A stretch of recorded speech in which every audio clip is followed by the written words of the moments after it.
Thank you so much for joining me on The Same Drugs. I really appreciate it. Sure, my pleasure. Um, I wonder if you can maybe just tell me a bit about yourself. Actually don't know very much about you. Like I've read Yeah. several of your articles for Quillette, which I find really interesting and well written, which is of course why I reached out to you and wanted to speak to you. But other than that, I know hmm very little about you. Yeah. Well, there's not a whole lot to know. I was like not academically inclined through high school or most of university, but somehow in I don't know, somewhere in my undergrad degree, I just completely fell in love with learning. And nobody was more shocked than my mother when I started to get like straight A's and really care about it. So I went and did my PhD at U of T, University of Toronto, on Shakespeare, and taught always, sort of all through, and moved back to Winnipeg to sort of take care of my parents, and sort of because of a relationship, my marriage, which was, going through some difficulties. And I started teaching here, oh my God, I guess about 10 years ago. So mostly I'm just like, a teacher. And I teach at the university. I've taught at the University of Winnipeg, at the University of Manitoba, and at a Christian university here called CMU, which is just lovely. And now I'm teaching primarily international students, which is really eye-opening. Um, they are in many ways less sort of neurotic than your sort of average Canadian student. They have more of a sense of humor. They're more joyfully self-deprecating. They don't take everything so seriously. And I found it really interesting seeing, especially in the past 5 years, these differences of sort of spirit. I don't know how else to explain it, between the international students and my homegrown Canadian students, who seem to be like in so many ways a lot more fragile and less humorous. And my international students, some of whom who have gone through some pretty serious hardships, still have like a pretty robust sense of humor and optimism. So I find my teaching really rewarding and interesting. And I started writing about 4 years ago, uh, in large part response to new trends in culture, and in the academy, that I found really worrying. So so now I'm sort of streaming, teaching, writing, and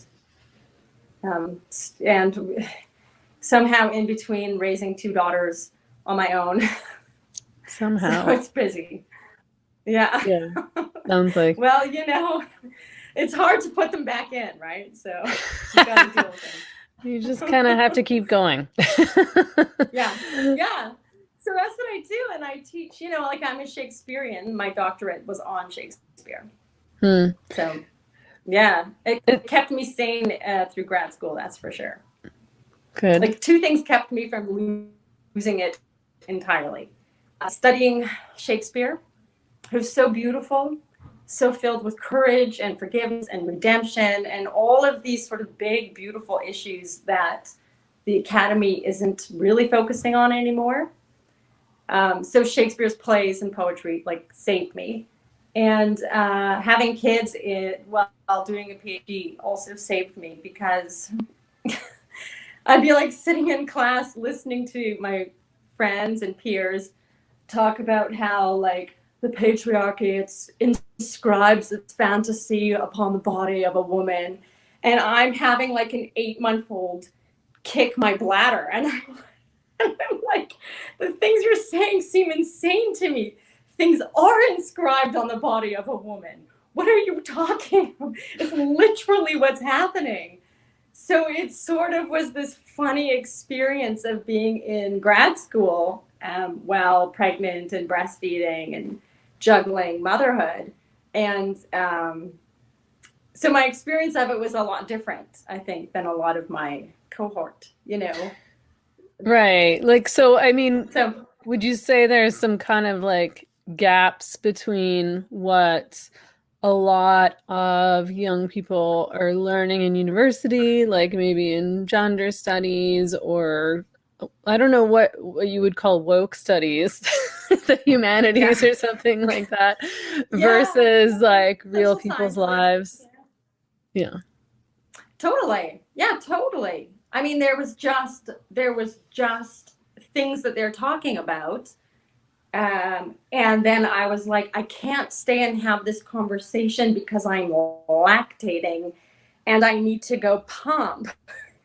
And it was just like, just completely like I don't know, it saved me from this sort of vortex of hyper analysis. But also, I was like, you guys, I have to keep a human alive. So I don't have time for this kind of anxiety. Mm-hmm. So it was, you know, very difficult to go through grad school and try to be, you know, involved and successful and participating in the right forums and everything with juggling, you know, two kids. And then I came back to Winnipeg and not soon after became single, and I still had to finish my dissertation, and I had to somehow like tooth and claw it through sessional like adjunct teaching at the university. So it gave me a real sort of, it was hard, but it was, you know, you have to do it, right? There's no way out but through. So yeah, Yeah. but it was like good. I looked back afterwards and I felt, you know, somewhat proud because it was really tough actually. Yeah. Yeah. And these kinds of things, I mean, I was talking about this recently in another interview. These kinds of things build character, which sort Oh, of, I totally. mean, sounds like a cliche, but it's something that is really undervalued, Yeah. I think, in society today because people are so intent on avoiding difficulty, avoiding being triggered, avoiding Completely. bad feelings, Like as avoiding if feeling conflict, unpleasant. right? Anything conflict is bad. But conflict is actually the source of where we find out our toughness, our grit, our strength. And I mean, it was so beautiful. It was tough. Like, don't get me wrong, it's shit being a working mom with 5 hours of sleep a night and feeling overburdened. But, you know, it's wonderful at the same time. Yeah. Yeah. Well, and I think I mean, I feel like it's funny to talk about difficult experiences with a kind of gratitude, and maybe gratitude is not exactly the right word, but you know, in some ways it is, you know, like I've said things like, you know, I don't wish that I hadn't experienced like an abusive relationship, and Sure. it's because it informed my work because I was writing about feminism and doing a lot of work around abuse and violence against women and things like that. So it helped me to Mm-hmm. understand and to relate to women who were experiencing Yep. similar things, despite the fact that, you know, my experience was nowhere near as horrific as the experiences of so many other women. Right. But, you know, it's things like that and things like, you know, not being middle class or wealthy and having to like struggle and work 3 jobs while you're in school or be a single mom or whatever. And God. it's so terrible and I unfair know. feeling on one hand. And you're just so bitter at everyone around you because you're like, you don't even have to work. Like, I have to know, leave class exactly. early every week because I have to go to my job. Like, this is so I know. unfair. But at the same time, No. like it builds resilience and it builds confidence. Yeah, confidence, but I do think gratitude is the right word. Yeah, and like humor, right? I mean, I can Mm-hmm. lose my mind still when my kid, like, just constantly. Today they were drawing pictures for their aunt, and somebody splattered paint on somebody else, and then it was like utopia to pandemonium within a heartbeat, and I'm just like trying not to lose my mind. But most of the time, you just have humor about these things, and you just kind of like can laugh and be lighthearted. And I mean, my kids know. I keep telling them like, well, you know, everybody dies, or like we live in a free country for now. And they have this sort of absurdist Kafka-esque mother who's all like, everything's irrational, just laugh it off. But I think it's just because, like, yeah, okay, sometimes shit is really hard, you guys, and you kind of have to laugh it off. But right. I mean, I do see, I see, like, you know, university students of mine that will, every sin is somehow the original sin of the patriarchy, and they don't even know how to define that or what that really means. But it's just like their essays are all like, the patriarchy is bad. And I'm like, you live in your dad's basement and drove his Toyota to university while he's paying your tuition. That's literally the patriarchy. Like, right. You're literally benefiting from all of this. And then, you know, so it's just comic sometimes how their comfort, their bourgeois comfort makes them a little self-blind.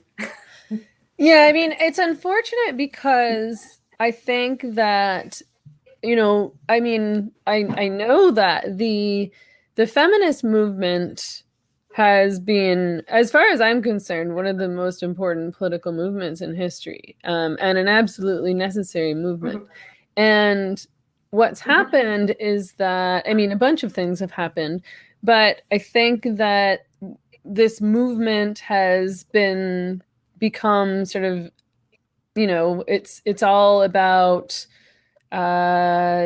theory, and it's been taken over by the academy and by academic institutions.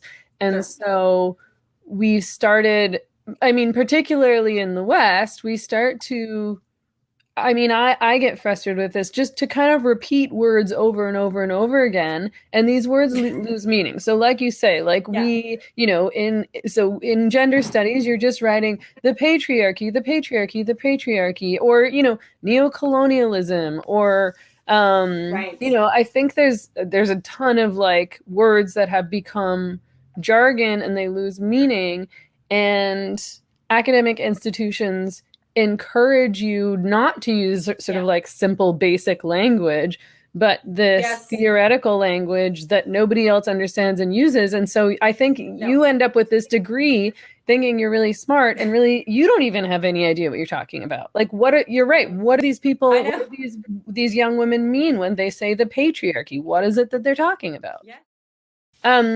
When I was reading one of your articles, I was thinking that, you know, I think, okay, so this is one of your quotes, was it, in my own experience, men aren't interested in maintaining power and control over women. They simply don't see women as a group that they are oppressing or that they would like to oppress. And I thought that was actually important because while, you know, it would likely trigger a lot of feminists who would say, yes, of course, like, men aren't doing it accidentally. They're intentionally oppressing women. Otherwise, they would like choose not to or whatever.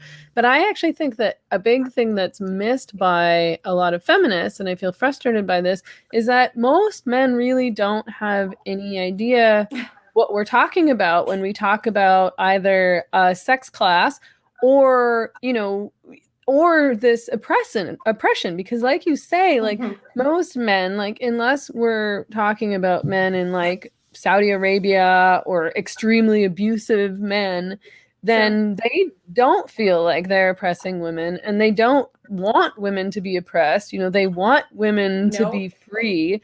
They don't want women to be like having a bad time. No. And so they can't relate to that narrative, and yet we as feminists don't change our narrative. And to me, it's like, this isn't going to get anywhere if you don't talk to other people like they're human beings, and that they're not just like a theory. Like, this is a theory, this like men as a I class know. oppress women as a class. And I know what it means because I studied all of this and because I've been involved in the women's movement for so long. And I've read, endless feminist texts from the first, second, Sure. current wave. But Right. it Yeah. doesn't make sense to regular people. And if we're trying to change men or make them understand, this approach is pretty useless. It's pretty useless. I love men. I think that comes through in my writing, how I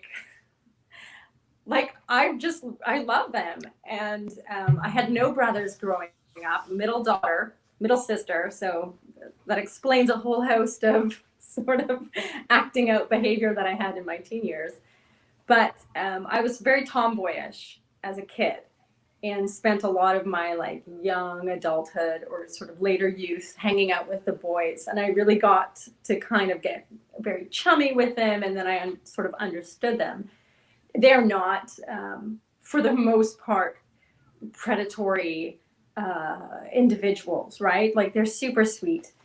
But I think what is more worrying to me is that it seems like right now the feminist movement really needs an oppressive patriarchy in order to justify itself, so that we can continually sort of have this, I call it the overcomer complex, right? Where you continually need this enemy, this bad thing, to keep pushing you down so that you can justify your rage against them. So if you take that away, if you say, well, most men are actually really decent guys and, are on your team and they want you guys to have equal rights too. And there's some of them that don't, but that gets mixed up with capitalism and with a whole bunch of other sort of things. It's very complicated. That they find that an outrage and offensive to their whole ideology on some level, right? Because it's like, if you don't have an oppressive patriarchy, what are we? And if we don't want the equality that men have, well, then what are we? What are we? And I'm always like, well, we're women, which is also really good, you guys. We don't always have to complain if we're not treated like men. I think it's perfectly legitimate to be treated like a woman and not take offense at that, because I am a woman. I kind of want to be treated like a woman, and I don't find that outrageous. I still want, to get paid the same for the same job and stuff. Like that's I think feminism has important work to do. And especially in some, developing nations and stuff, there's obviously important stuff. But, yeah, I don't know. I like men. Yeah, well, I mean, I like men too, and it's sort of, I mean, it feels weird to say that in a defensive way. You're like, but I like men. I know. I mean, some of my best friends are men. It's but I mean, it's sort of, you do end up saying that when it turns into a I don't know. I mean, I'm worried about saying the wrong thing when I talk off the cuff, but I do it all the time, so I really should stop worrying about it. But when we talk about this feminist sisterhood and this women are better than men, or you should bond with women, or you should form women only communities, and you should naturally want it. Why would you want to be around men when you could be around women, because men are so terrible? And I'm like, but I don't want that. It's really most of my best friends are men, and of course I have lots of close female friends as well, but it's there's nothing inherently better about women versus men. And I don't relate to this idea that, I mean, certainly I wouldn't want to live somewhere with only women. And I've had really horrible experiences in the feminist movement. If you want to try to convince me that there's some sisterhood and it's really supportive and solidarity, it's no. That's really been the opposite of my experience. Okay. I've been through junior high, right? So I'm aware. Well, I mean, those are Internet. teenagers, so like teenagers are going to be shitty to each other. Yeah. But I mean, I've been treated really badly by a lot of feminists. Not all feminists. I've also like had a lot of support from feminists. But what I mean is that there's Yeah. no, women are not inherently like, I don't think women are inherently better or kinder than men are, despite the stereotypes. Right. And I mean, I find that ironically, that kind of idea of like, well, women, we'd all live in some sort of kumbaya, More virtuous. like, yeah, right, some sort of like Amazonian island of women. But what that actually does is a lot of these movements actually sort of, to me, erode women's humanity. So I had a university class once where I think I said something so outrageous that like, well, a woman can be manipulative also. And this was like, like my students were like, how you monster, how dare you? And they really, I'm like, excuse me, women are fully developed humans capable of manipulation, of lying, of remembering things incorrectly, of being sinister. And there's this sort of, and I'm like, hi, because we're fully human. Isn't that what you kind of wanted? For women to be treated as full embodied human beings? So why are you forgetting that we are also capable of a whole bunch of horrible self-serving things if that's what it means to be human? So I find so often that that idea of like, patriarchy bad, women good, it actually erodes women's dignity and women's humanity. So that, to me, I mean, these things are deeply troubling to me as a woman who's raising daughters, right? Like, you're full humans, girls. Yeah, and I think it puts us in a difficult position when we try to deal with women who do Sure. bad things, because we end up either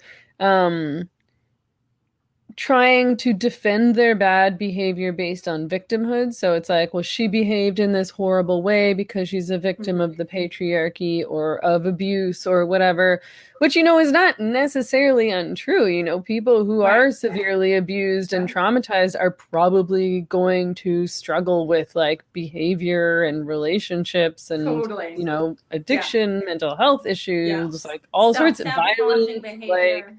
Totally. But at the, and then on the other hand, it's either that or we almost end up, we like on the left in feminism, whatever, write them off as not real women. So it's like, oh, well, she's indefensible because she's a right-wing woman, i.e. a bad woman. So she's not part of our clan. So we reject her entirely from the women's movement. The women's movement, which is supposed to be about the liberation of all women and the rights of all women. And it becomes, no, just for us, the good women.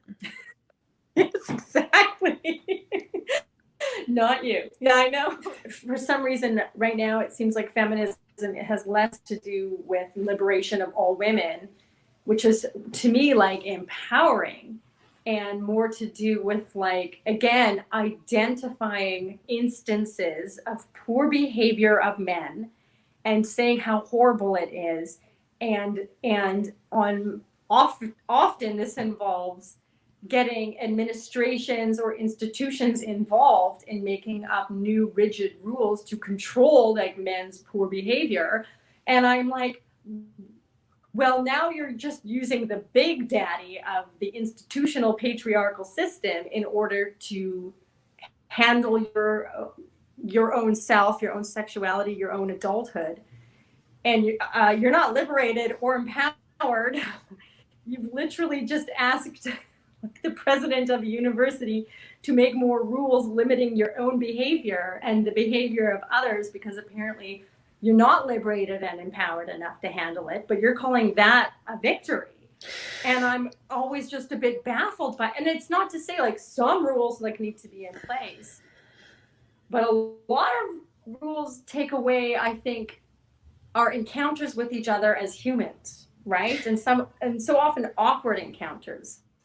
Right. So So a few maybe I more wonder if you awkward can maybe encounters. offer some examples in terms of what you're talking about, because I know that, like if in speaking in general terms, I mean, I would argue that legislative change is one of the most important aspects of the feminist movement because women are Mm-hmm. inherently, and I don't mean inherently in character, but inherently physically vulnerable to men. So we always are going to Sure. be vulnerable on a certain Yeah. level. And the only real way that we can combat that, because like no amount of like weightlifting and working out is going to mean that we can overpower men, is True. to It's change true. rules and to I know. change laws and things like that. But I suspect that you are thinking of some like specific scenarios where these kinds of rules are maybe going too far or not Yeah. helpful or Yeah. Well, I mean, there's obvious rules like about assault and rape, which we obviously need to have on the books.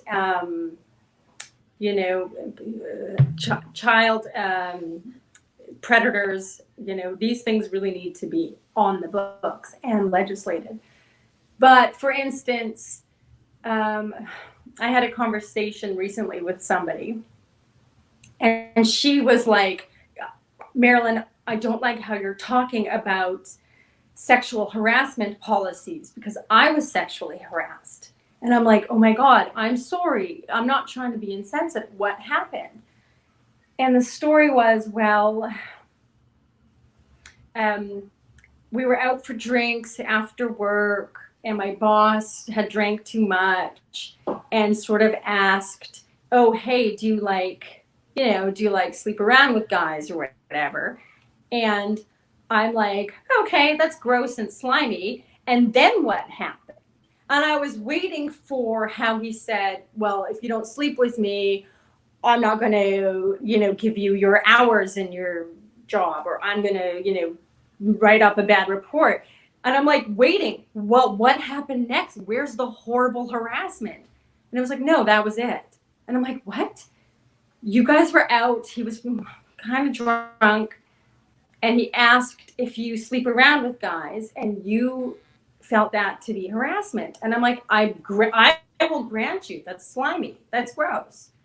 But I'm like, if you're an adult who, as part of the feminist movement, has claimed your sexual agency, and then a grown up says, do you have sex with other people? And you can't handle that conversation, I'm not quite sure where we're at, right? Or like if a coworker is like, hey man, you look smoking today. I like your outfit.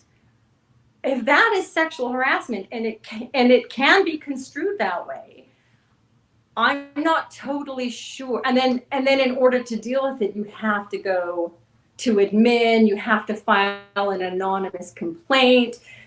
I'm like, how is that making you empowered? I'm not totally sure. So it's nuance, right? And it's human behavior that is, again, sometimes a man is like, what?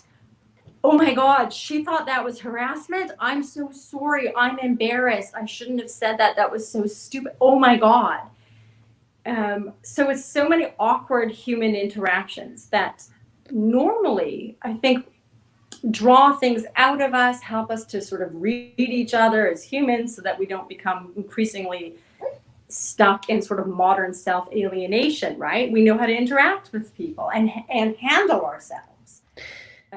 Yeah, I mean, Does that make it's sense? yeah, I think that there is a lot of nuance missing and that there Yeah. is, there are a lot of gray areas. So it's like Yeah. something like a man, a boss, some like a higher up commenting on your body at work, would constitute sexual harassment. And like he's commenting on your body in a sexual way, especially if Sure. it's ongoing.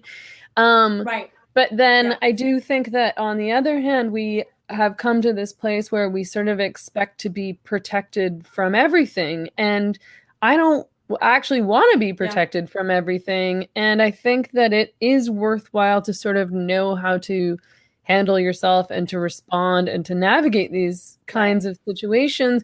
And sometimes the situation is just somebody saying something awkward. Sometimes, I mean, one of the problems with Me Too is that, like Me Too was really effective in terms of A, bringing down men who were like serial rapists who had been getting away with it Sure. for years and years Yeah. and years. Yeah. And B, it Totally. it Weinstein's seemed a to, pig. Yeah.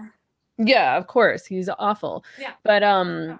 there's also, I've talked to a lot of men who said, and this was actually really surprising to me, but I guess in retrospect, I get it, who were like, I had no idea this was happening to so many women. And I was like, what? How did you have no idea that this many women had experienced sexual assault? But it's, as a woman, we talk to other women about these things, Sure. probably more than we talk to men about these things. And as somebody who was doing work in like feminism, I had like a heightened awareness of what was going on Sure. in terms of violence against women.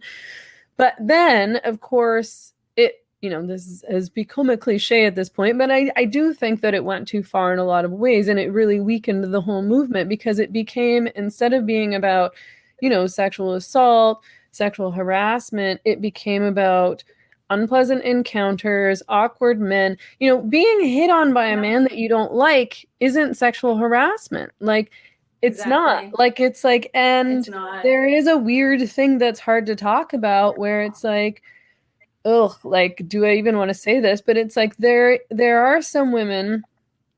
I mean, I think you wrote about this, but I may be mixing something up. Sure. But No, like totally. it's like you seek out there's women who seek out objectification, so they go out in heels and like obviously sexy outfits, which is fine. I like looking nice. Like I'm not ever gonna deny that I want to look attractive to men. Like I'm a heterosexual woman. I want men Right. to find me attractive. And so I Right. do things to that end. Right. Like I don't know Shoes. why Heels anybody would are pretend that amazing. they want. Like, but it's like, Right. and then they get attention and then they pretend to be sort of mad about the attention. And it's like, Yeah. I don't understand. Like, if you don't want to be looked at, then why don't you just wear normal clothes? Like, I don't, what it, like, I don't, like, No. and then it's like, well, is it just that you don't want attention from that guy and that he should know that he's lesser than and shouldn't be allowed Hmm. to look at you? Only men of this like I. this men of this status, or Yeah. like I don't know, it's sort of Only Brad it's Pitt a and bit Brad mean. Pitt. Yeah. Brad Pitt and zero other men. Right.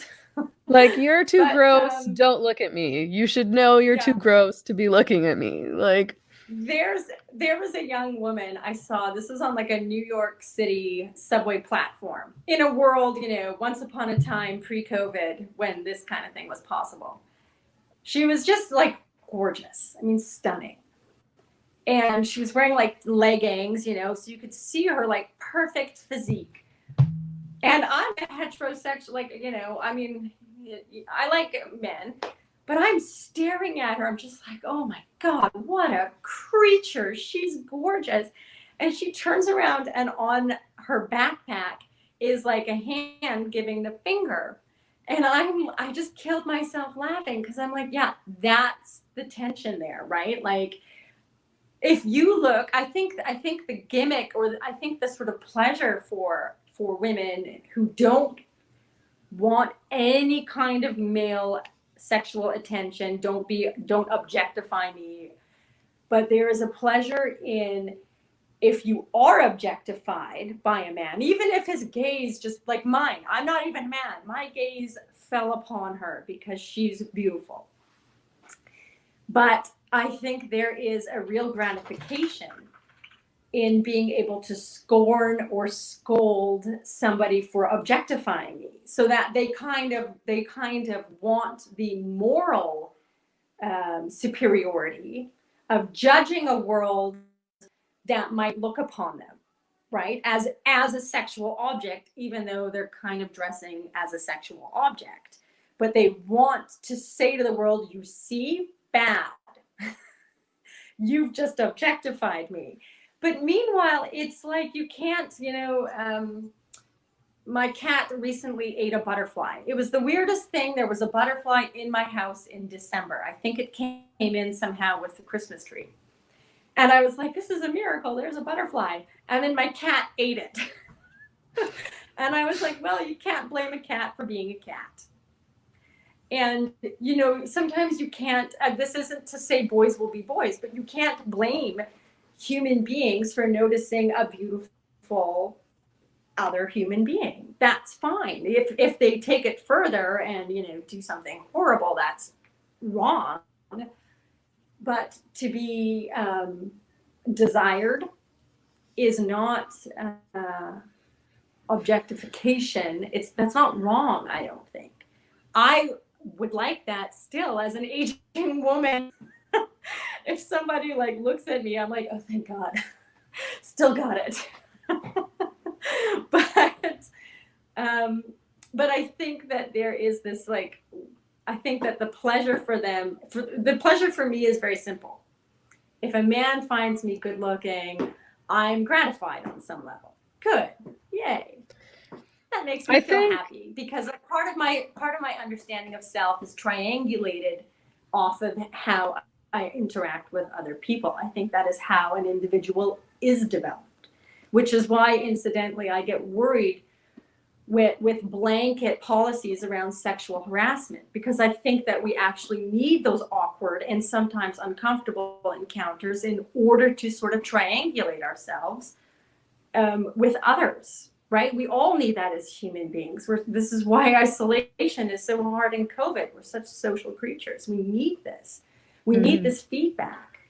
But I think for a certain kind of individual right now, it is, and maybe this is what I just wrote about recently, a sort of narcissistic feedback where I want you to gaze upon me, but not even in a way that just sees me as a unique person or even as a physical object. I want to confirm my already held belief that you're horrible for looking at me.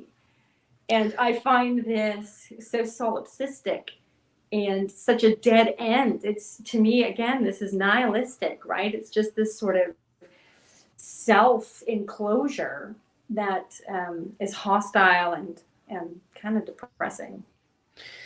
Yeah, I mean, it's tough because I think it's natural to not want to be ogled or like commented on in gross ways. Sure. Yeah. And I think that's different than just somebody finding you attractive. And I think that we've sort of conflated two things. I think that we're conflating objectification, that's harmful and degrading and dangerous, because I mean, if you dehumanize someone, then it becomes easier to be violent towards that person. We dehumanize people in all sorts of ways, not just through that kind of sexual objectification. But you know, then it, you know, people don't seem to really understand the difference between, you know, finding another person attractive and looking or appreciating or whatever, and objectification that is dehumanizing. And so, you know, and third wave feminism has done this ironically, and in fact really made things worse, in my opinion, for women, because what third wave feminism has said is that sexual objectification is really good and liberating and empowering if you choose it and if you do it to yourself, or if it's being done to a woman who's not conventionally attractive. Right. Do you know what I mean? Right. Then you're a good person. Yes. Yeah. Then it's like a morally good kind of objectification. Yeah. Totally. It's like an equalizing objectification. Well, wasn't that one of like Helen Pluckrose's, wasn't this one of the sort of joke articles that they initially wrote, was like how you're not allowed to think about me while you masturbate because that's a form of violence against me? And it was like, oh yeah, you can't. No person has the right to imagine you in their private moments, you know, without your consent, because that's violence. And it's just, just, I mean, guess what you can do in your imagination? Whatever you want, right? I mean, it's this rich place. And it's not to say that everything is like okay, but you can't be judged for what you do in your imagination, right? I mean, that's Orwellian now that you're talking about. This is this Orwellian inward gaze of Big Brother that sort of destroys humanity. And to think that we're now finding that Orwellian nightmare desirable is terrifying. Yeah, like so, and in your recent essay, I thought was interesting because you talked about this idea of wanting to make everybody beautiful and that was the most important thing. So it's like all girls and women are beautiful, you're all amazing, you're all great, and that this actually turns into like this isn't really, I mean, you can probably articulate it better than me. It's not really about building confidence. It's more about sort of encouraging this like narcissism and this sort of artificially inflated ego. Yeah. Where it's like, I'm hot, I'm great, I'm the best. Like, it's like, well, everybody isn't the best. Right. Well, no, actually, some people are better at some things than other people. And the unfortunate reality is that some people are more attractive than other people. And I don't know that it's helpful to tell people that that's not true. I actually think it is anxiety producing. I think that the psychological effort to overcome that kind of cognitive dissonance would create such anxiety that I'm like, hey, you're not doing them a favor by telling them this. Like, kids aren't that dumb. You know, I think kids sometimes look at adults and go like, how do you guys all believe this shit that you're telling us? That we're all, you know, special. They're like, I think kids kind of are like, what? No, this is a really bad painting. My daughter has one piece of art. You know, we do canvas painting sometimes or whatever, and we call it the diarrhea painting because it looks like diarrhea. And I'm like, I'm not going to tell you, Cupcake, that this is a beautiful painting when it looks like diarrhea. So, you know, I don't want to say you did a great job, good job, you expressed yourself. It's like, no, and we've kept it because now, you know, we've developed a good joke around it, a good inside joke. But I really want her to develop a clear sense of humor, the ability to self-deprecate, the ability to go, yeah, that might not be my forte. Like, not everything is you know, good job. But I think with our culture right now, I mean, I wrote about this in the essay on beauty. It's not simply that we tell everybody, you're beautiful, you're so beautiful. It's that we need all of culture and all of society to affirm the individual's own self-image. So this isn't like a real picture of who we really are. The whole thing of narcissist is he's in love with an image. It's not him. He's not in love with himself. He's in love with his projection. So we have these projections that are ideal, that are beautiful, that are great. And if the whole world doesn't stare at our projection of ourselves and affirm this, then the whole world is somehow at fault and unethical. And I'm like, we are so far away from reality, people, that it's worrying. Because I do believe in the reality of things. You know, you drop a hammer on your toe, it hurts. I can't just go, oh, well, it hurts to me, or it hurts to, it's like, no, there's the real things. So this sort of and this goes not just for beauty, but all sorts of identity issues. I think this is true, right? You have to always affirm what an individual self projects to herself or himself that makes her feel good or him feel good. And it rarely is. I mean, rarely do we project a self that is like, well, I'm lazy. I'm sometimes petty. I'm self-interested. Look, I don't actually care that much if you're suffering as long as I'm still comfortable. I'm a little vain. I mean, that's who I am. Yeah, Let's be totally. honest, right? So that's really that, and that is hard to love. It is actually really hard to love oneself because, like, I'm a shithead, I right? mean, I don't think I'm it's not a hard good to love person. that. I don't feel ashamed of my flaws at all. No, I no, I really don't like either. it's, but I mean, I think that takes maturity, right? I think that just takes like getting Right. to I know just yourself and itemize. accepting yourself. But I mean, it's like I think I'm like a big fan of like talking about my flaws or talking about flaws in Mm, general, and like I'm a big fan of authenticity and of just people being yeah. human, and partly Yes. just because I think it's so exhausting to do anything else. Like it's exhausting to pretend that you're politically pure or that you're virtuous and that you don't have bad thoughts and that you're not judgmental and that you're not mean and that you Right. don't like hate some people or that you don't talk shit and like you know what I mean, like it's like, Right. but we all do that. Like Right. what are you talking Yeah. about? It's so Yeah. phony and weird. And it's just, I mean, I think that unfortunately it's like a big part of female culture to sort of lie to one another, and then when you don't do it they look at you like you're an asshole, because if somebody says like, oh, like does this look good, and you're kind of like they're like, what? Like it's like, well, I don't, Yeah. do you want me to tell you it looks good? It doesn't look good, it looks bad. Like I you know, know, totally. I know.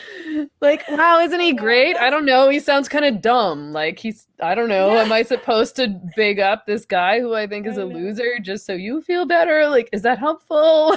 No, I mean that's what sisters are for, right? I mean sisters are good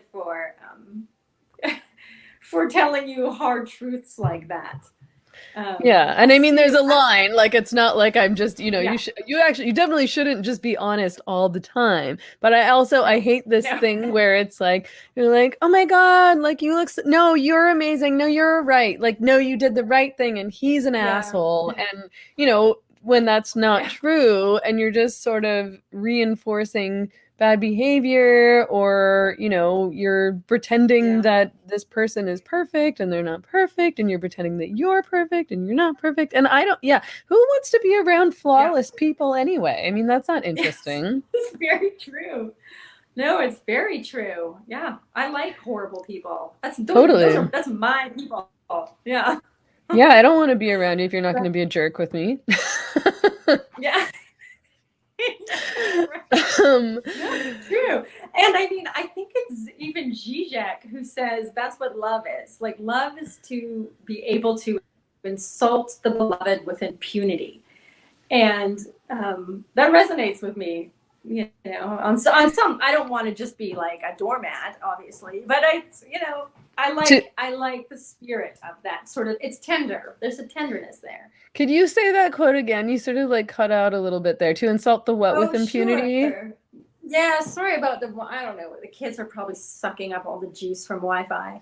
I think the Zizek quote is, "Love is to be able to insult the beloved with impunity." Oh, okay. So, I like yeah, that. like, yeah, something about that really resonates with me, and also, um, with tenderness and a little playful sparkle in the eye. It's always a Oh, nice yeah, I touch. love it. I mean, it's like the men that I'm most attracted to are always men who are like kind of mean to me. Like it's like if I meet a guy at a bar and like our flirting will be like us just being mean to each other and like kind of insulting. Yeah, And I just like, I I find know. it so amusing and I really enjoy it. Like I kind of like being I made fun of and know. picked on, but of course, by people who Yeah, actually like you, not by people who are, exactly. deliberately trying to hurt your No, and feelings. right. And there's, it's not that hard to tell the difference, actually. So at least for me, it's really not difficult to tell the difference between a jerk and somebody who is, playful Yeah. and a little spicy, So Yeah, I but I think so do too. I find mean, it would maybe be difficult to articulate, but I think you can always tell when somebody's actually trying to cut you down versus somebody who's kind of oh yeah, poking at you in a flirtatious way, or because, they're your friend and you guys are sort of right, like picking on each other with love. right. Right. And I do actually think that most of my university students still get that.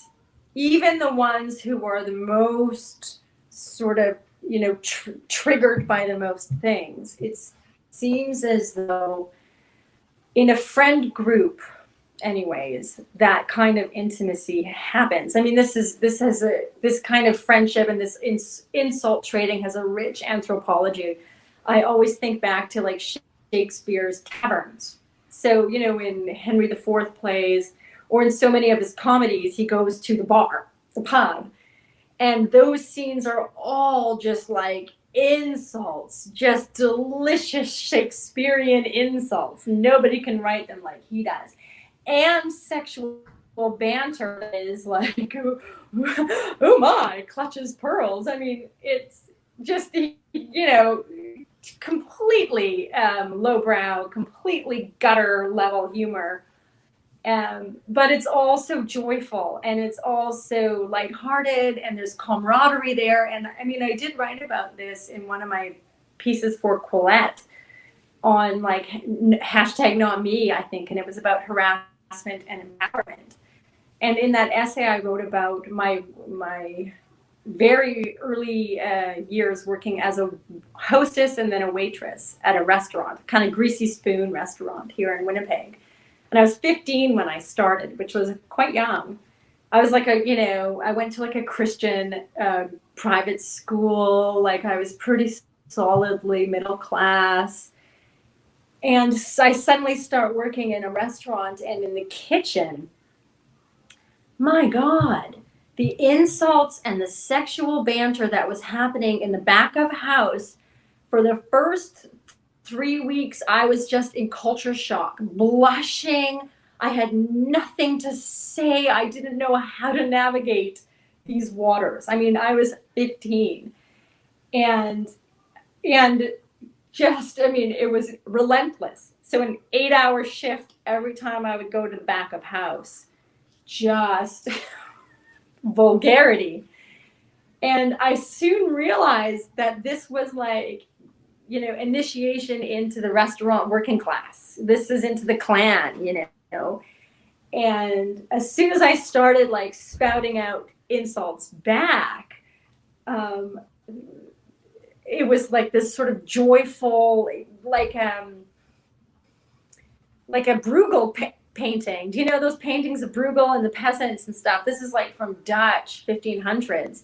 So this kind of like low culture, sexual culture, heavy insult culture has such a rich anthropology that it's like, radical and revolutionary actually in its sort of reversal and upheaval of bourgeois manners. So I really like cut my teeth in the back of house at this restaurant. And I mean, some of these guys were like ex-cons and stuff. Like these are tough dudes. So I'm living this kind of class utopia where me, a little private school Christian girl, is suddenly being very friendly and trading insults with ex-con men. This is a dream of any kind of academic who wants equality and egalitarianism, right? Like we're there, but we're just doing it in every kind of ill-mannered form known to humanity that the university bourgeois culture would be shocked and horrified at how objectifying it was, how sexual it was, how, every sort of anti-feminist sort of thing. But it was like, no, man, it was really funny. Yeah, I mean, I love So, it. Like it's like, and I think that you're right that it is in some ways like part of working class culture, but it also is yeah. like, I'm like a pretty like I can be pretty like vulgar and pretty Yeah. crass, and I think a lot of that did kind of come from just like hanging around with a lot of men and having to kind of keep up. Hmm. And Hmm. I think it's a very useful skill to have, but also like I just like it. I Totally. find it fun, and like it's frustrating to me because if you take that Yeah. into the wrong context, either with like middle or upper class people, um, people kind of like will look at you like gasp, shock, like how could you say that? And it's like, oh, okay, I can't be myself in this context. Like, got it. Like, Right. can we just be normal people here? Like, again, I just find Right. it so exhausting having to present yourself in this like bougie way or to say the right thing. I've had friends who just, you say a word that they don't like, a word that they've decided is, not a Right. PC word, or we don't say that word anymore. And they just Right. feign shock.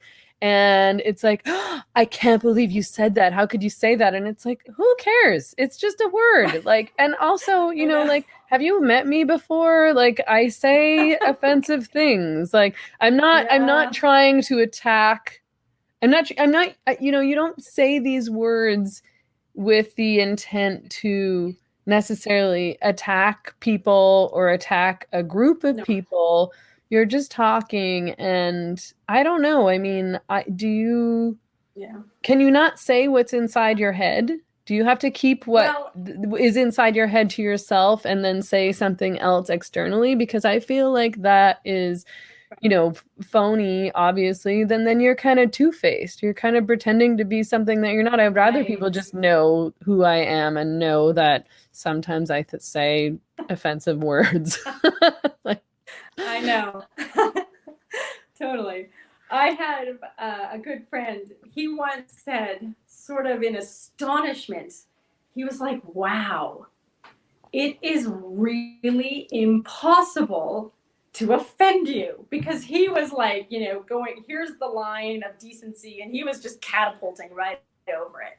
And I was like loving it, tossing it back. And he was like, wow, it is impossible to offend you. And I said, au contraire, it is actually very easy to offend me.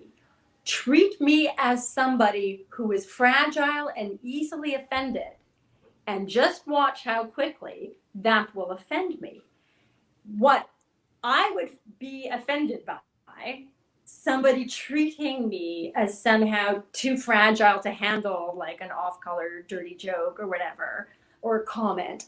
I would be like, excuse me, you don't think I'm funny enough, tough enough, clever enough? Do you think I'm too weak to handle that? I find that offensive. And yet, that is what most of my university students are aspiring to. I don't mm. want you to say offensive things to me simply because I guess they can't handle it. And I'm like, doesn't it offend you that you can't handle it? Don't you find that troubling somehow? But they see it totally opposite as I do, right? So again, I think that feminism right now in its current iteration is not doing young women any favors, um, and it is certainly, I think, diminishing joyfulness and like a really robust sense of humor about their bodies, which are often so ridiculous. I mean, Bodies are right? They're just weird. so, Bodies are they're weird. weird. They do things, and there's fluids and noises It's and really hard to smells, and it's control just, them. I know. There's a It's this lot of weird whole parts. thing. Yeah, totally. I think it was St. Francis Assisi. I think it was him. He called his body brother ass. Brother ass. That's me, brother ass. And I'm like, oh my God, that's me too. I It's find like, the and it's funny. And they don't find it funny. They're like, excuse me, no, you can't, don't talk about it like that. And I'm like, why are you so fragile and weak? And why do you think that's a good way to be?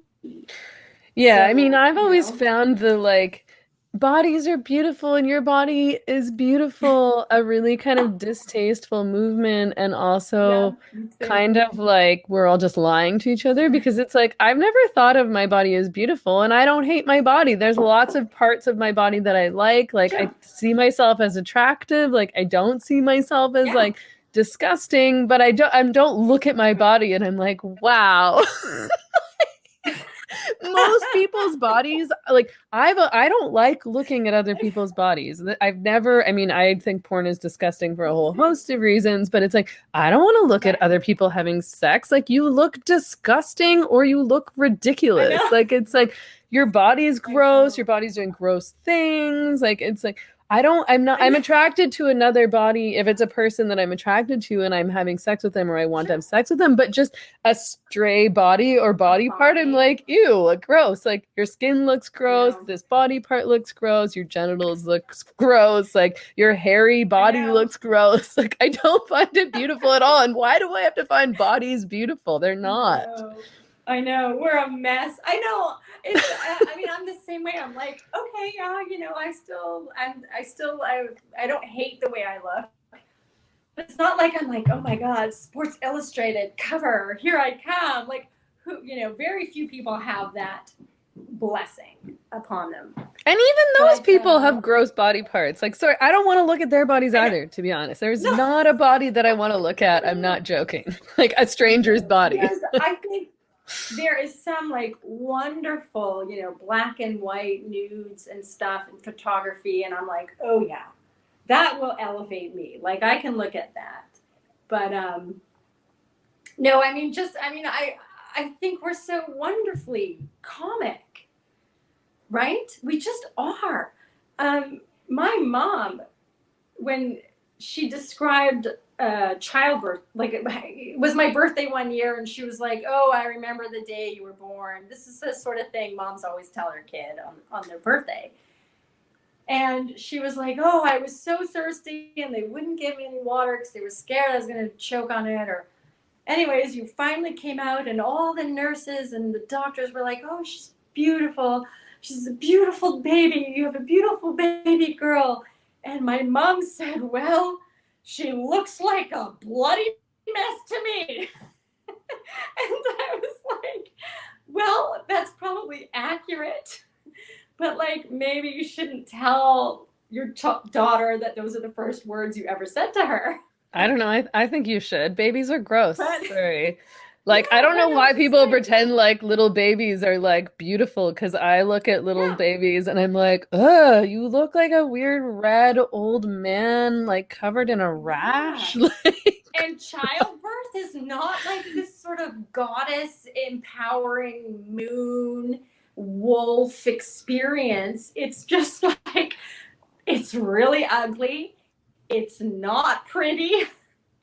Like, none of it, I'm not going to say it isn't powerful and meaningful, but like, yeah, we're bodies are animals. comic.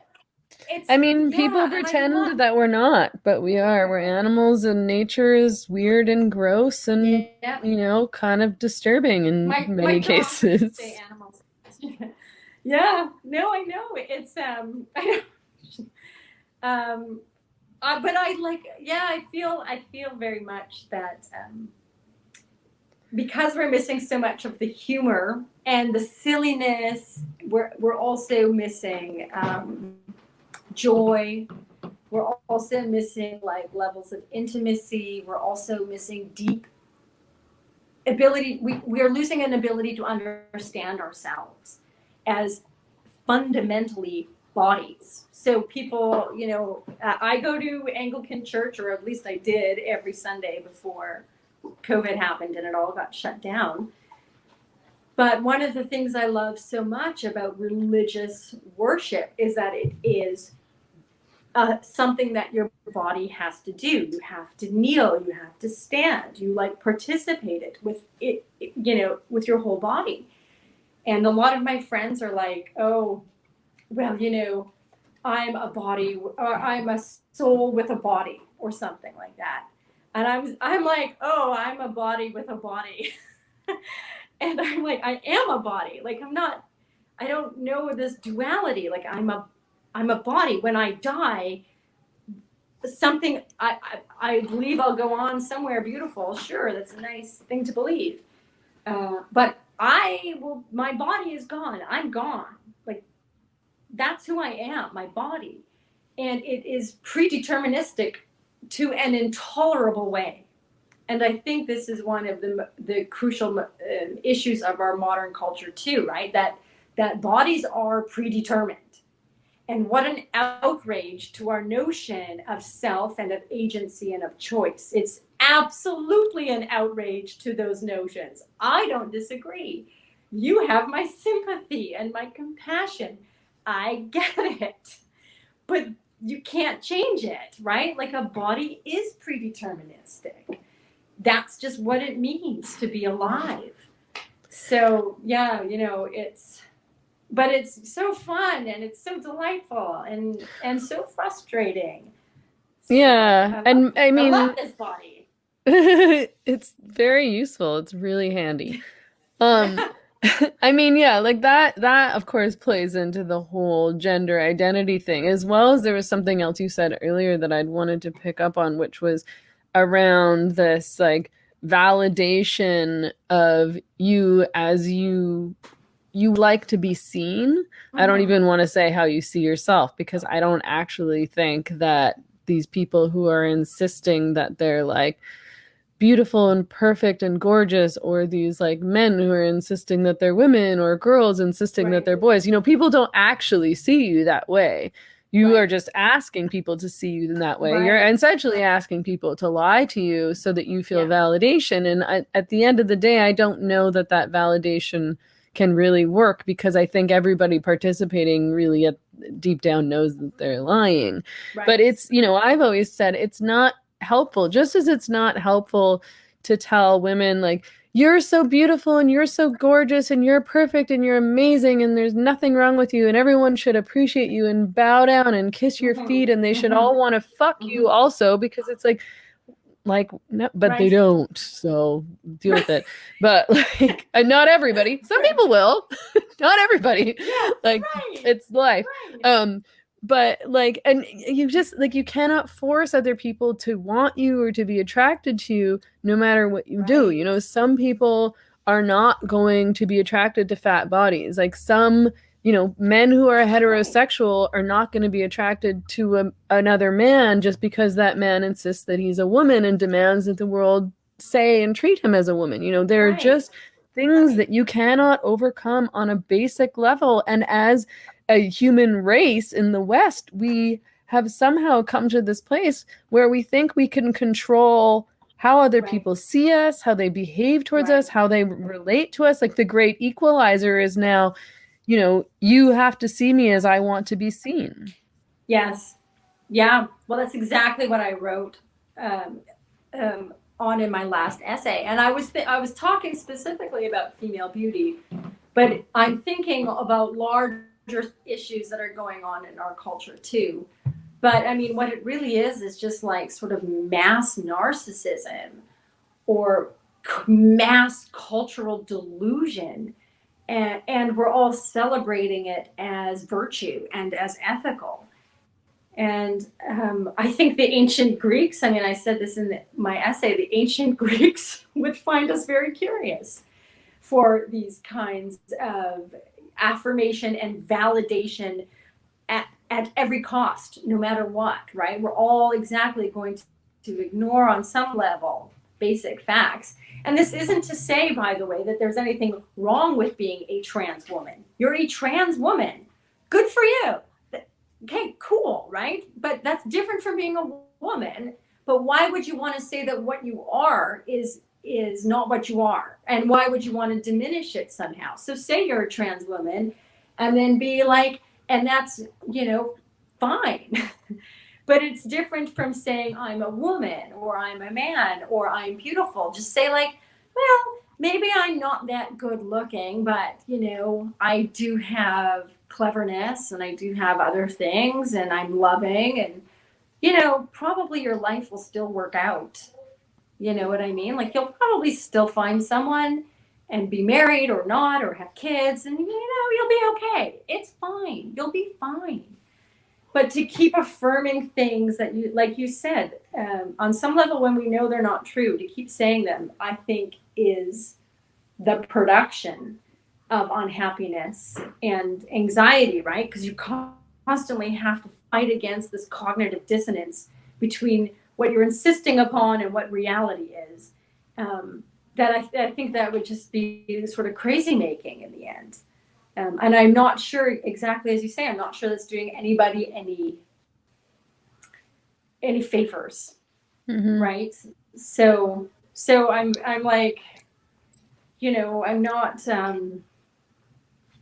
There's nothing sort of puritanical. I don't think about holding that view, and yet it seems in this day and age to be so, I don't know, radical somehow. And I'm like, well, where are we culturally where we're saying these things that are obviously true and that we all sort of know are true? Why is it that saying it out loud seems so revolutionary? Where are we? How far from reality have we now gone? Right. And I joke and I'm flippant and whatever. But on a really basic level, I think that we are moving again, like toward a sort of nihilism that is troubling. And I mean, the world has moved in frightening places within the last century. It was the bloodiest ever. And most of those moves into sort of political tyranny and totalitarianism all were in the name, of course, of progress, right? And like, we're going to ignore the facts and move toward this utopic future. And I feel us doing that again. And like I said, I don't see a lot of sort of robust joy in my university students typically.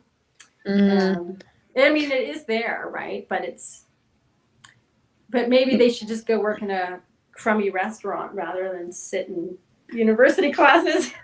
Well, everybody should work in a crummy restaurant. I mean, part of the problem that I see in our culture is that a lot of people who are dictating culture, who are running media, who are engaging publicly in political discussions and debates, who are doing activism, are exactly the kind of people who haven't worked in crummy restaurants and who are people who are relatively privileged as compared to the rest of the population and who went straight from high school to college or university and then came out thinking they were incredibly intelligent because that's what academia does. It's like, you are smarter than everyone else because you have this degree.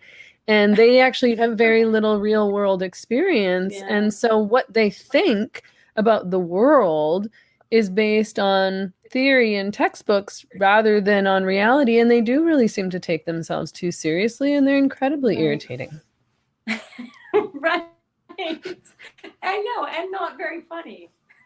No, not very funny.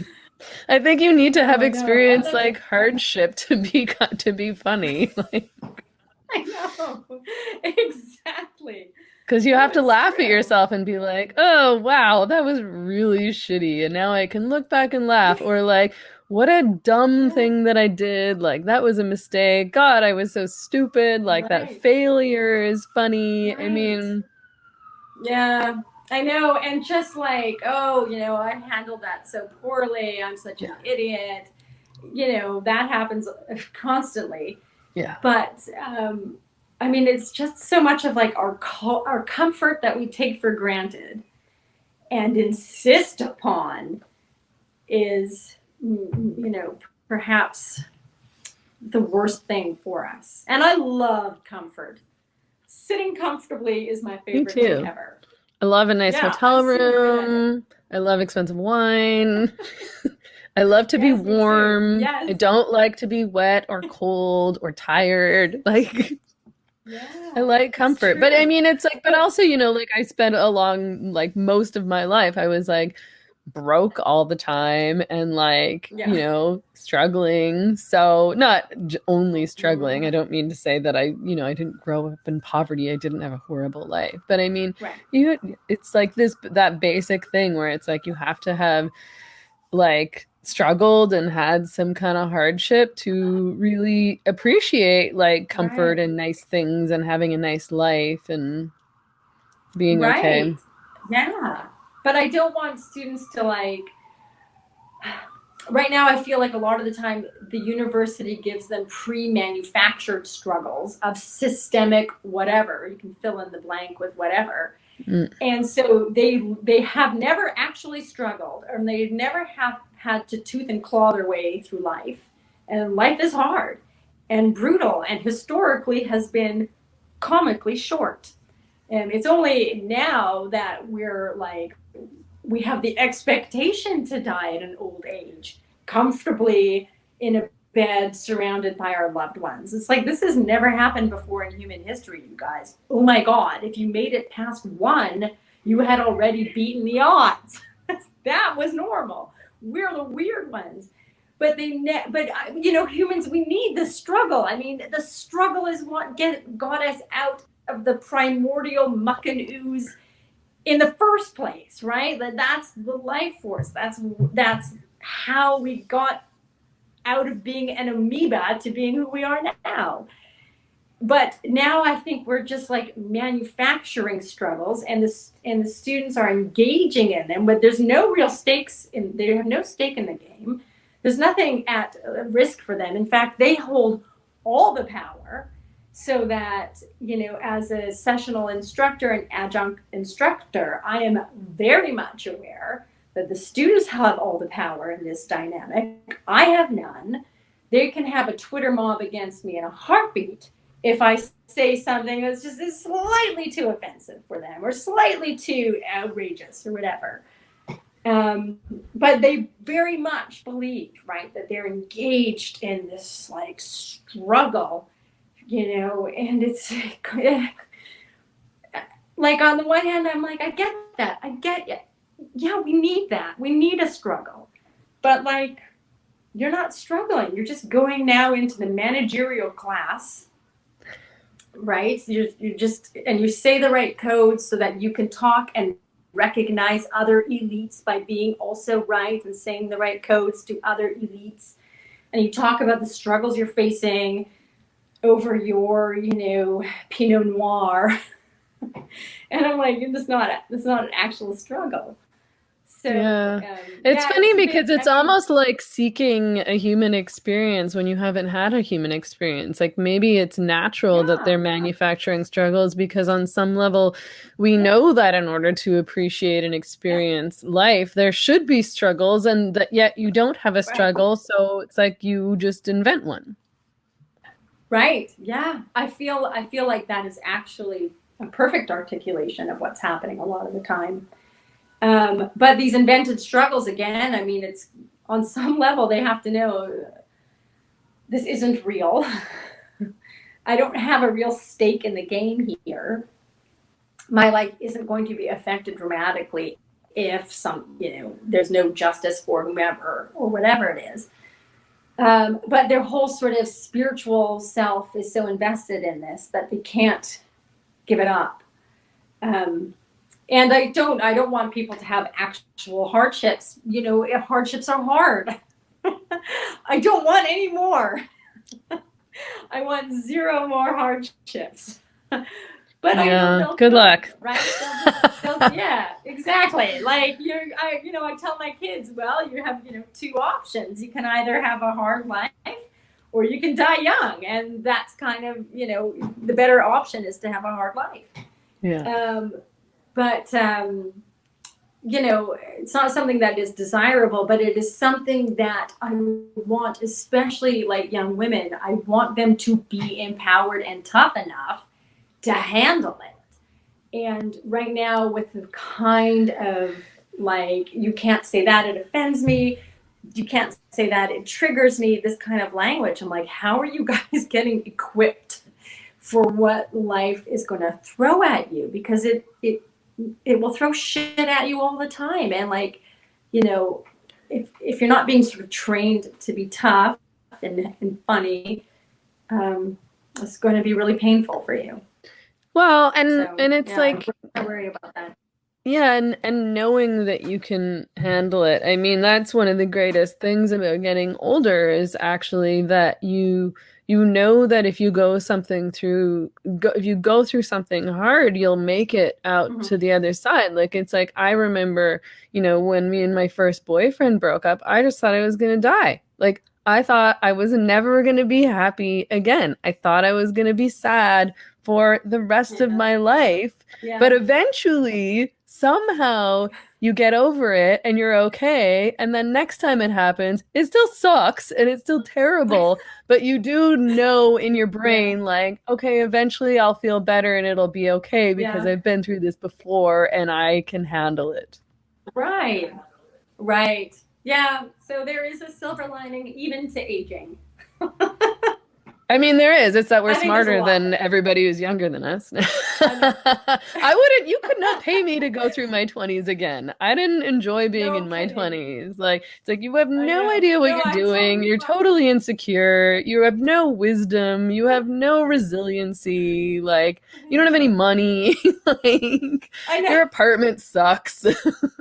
Oh, totally. No, I get it. I mean, I had an outdoor socially distanced visit with my father today, who's 90, almost, he's 92, which is not young. And I mean, the way he handles this whole COVID lockdown and the, anxiety about it. I mean, he's just like, yeah, well, what can you do? And he's so like, as he, on the one hand, he's such a trooper, but on the other hand, he's just like, look, like it's life. What did you think would happen? Nothing. It's fine. So yeah, it's nice to see the sort of attitude of the much elder, um, you know, be so less anxious about the world.